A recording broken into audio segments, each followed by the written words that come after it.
मुलायम सिंह यादव की बहू और भाजपा नेता अपर्णा यादव ने एनसीआरबी की 2021 की रिपोर्ट पर मचे बवाल पर पलटवार किया है।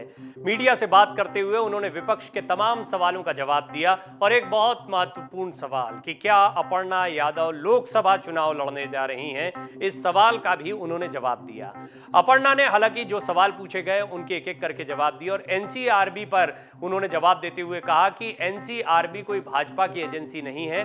उन्होंने कहा कि नेशनल क्राइम रिकॉर्ड ब्यूरो एक राष्ट्रीय एजेंसी है जो देश की आजादी के साथ से अपराधों का रिकॉर्ड बना रही है या बता रही है। अपर्णा ने कहा यह गर्व की बात है कि यूपी में कोई दंगे नहीं हुए, महिला अपराधों के 8000 से ज्यादा मामलों की सुनवाई हुई है। मेरे लिए हर्ष का विषय है कि मोदी और योगी के नेतृत्व में यूपी में अच्छा सुधार देखने को मिल रहा है।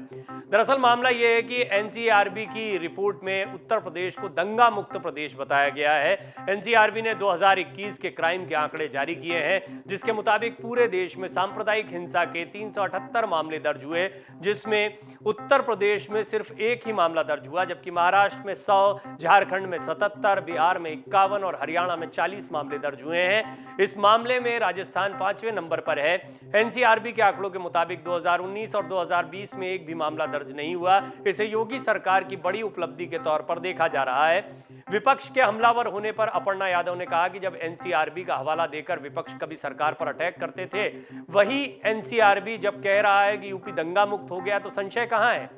शिवपाल यादव द्वारा यादवों को एकजुट करने वाले यदुकुल पुनर्जागरण पर अपर्णा यादव ने कहा वो पहले भी यादवों की राजनीति कर रहे थे और अब भी वही कर रहे हैं। मैं समझती हूं यादव इस समाज का अभिन्न अंग है। उसे अपनी बात कहने के लिए एक प्लेटफॉर्म चाहिए और पीएम मोदी सबका साथ और सबका विकास का नारा दे चुके हैं।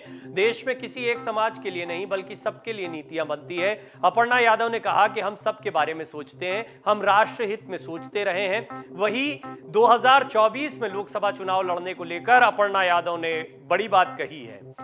दरअसल अपर्णा यादव को लेकर ये कयास हमेशा से लगते रहे कि जब वो बीजेपी में आई थी तो क्या बीजेपी उन्हें कोई बड़ा पद देगी, मंत्री बनाया जाएगा।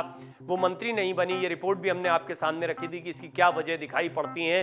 बहरहाल अपर्णा यादव ने हमेशा कहा है कि वो किसी पद के लिए नहीं आई हैं। प्रधानमंत्री मोदी और मुख्यमंत्री योगी के काम से प्रभावित होकर वो बीजेपी में आई हैं और वो पार्टी कार्यकर्ता के तौर पर काम कर रही हैं। लेकिन लोकसभा चुनाव को लेकर उनसे बहुत सवाल पूछे जा रहे हैं, क्योंकि इस बात की बहुत उम्मीदें हैं, संभावनाएं हैं कि अपर्णा यादव को एक उम्मीदवार बनाया जा सकता है।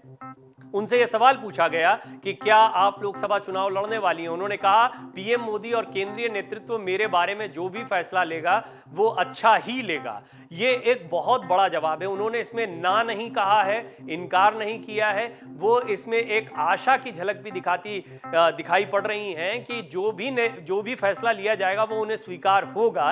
यानी कि लोकसभा चुनाव लड़ने का फैसला यदि उनके लिए लिया जाता तो वो इसके लिए तैयार रहेंगी, वो इसे शीर्ष नेतृत्व का फैसला मानेंगी। परिवार की राजनीति पर उन्होंने कहा कि राजनीति में परिवार मेरे सामने नहीं बल्कि मेरे बगल में है। परिवार का मामला अलग है, लेकिन मैंने राष्ट्र धर्म के लिए भाजपा ज्वाइन की थी और आला कमान मेरे लिए है। जो भी फैसला होगा वो मंजूर होगा।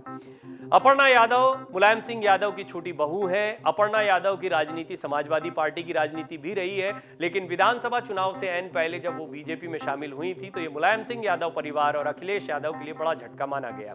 हालांकि राजनीतिक रूप से देखा जाए तो अपने भाई और अपनी बहू अपर्णा यादव से अखिलेश यादव कभी भी बहुत नजदीक नहीं दिखाई दिए। उनकी हमेशा पारिवारिक दूरियां भी रही हैं और राजनीतिक दूरियां भी बहुत स्पष्ट हो गई जब अपर्णा यादव ने बीजेपी का रुख कर लिया।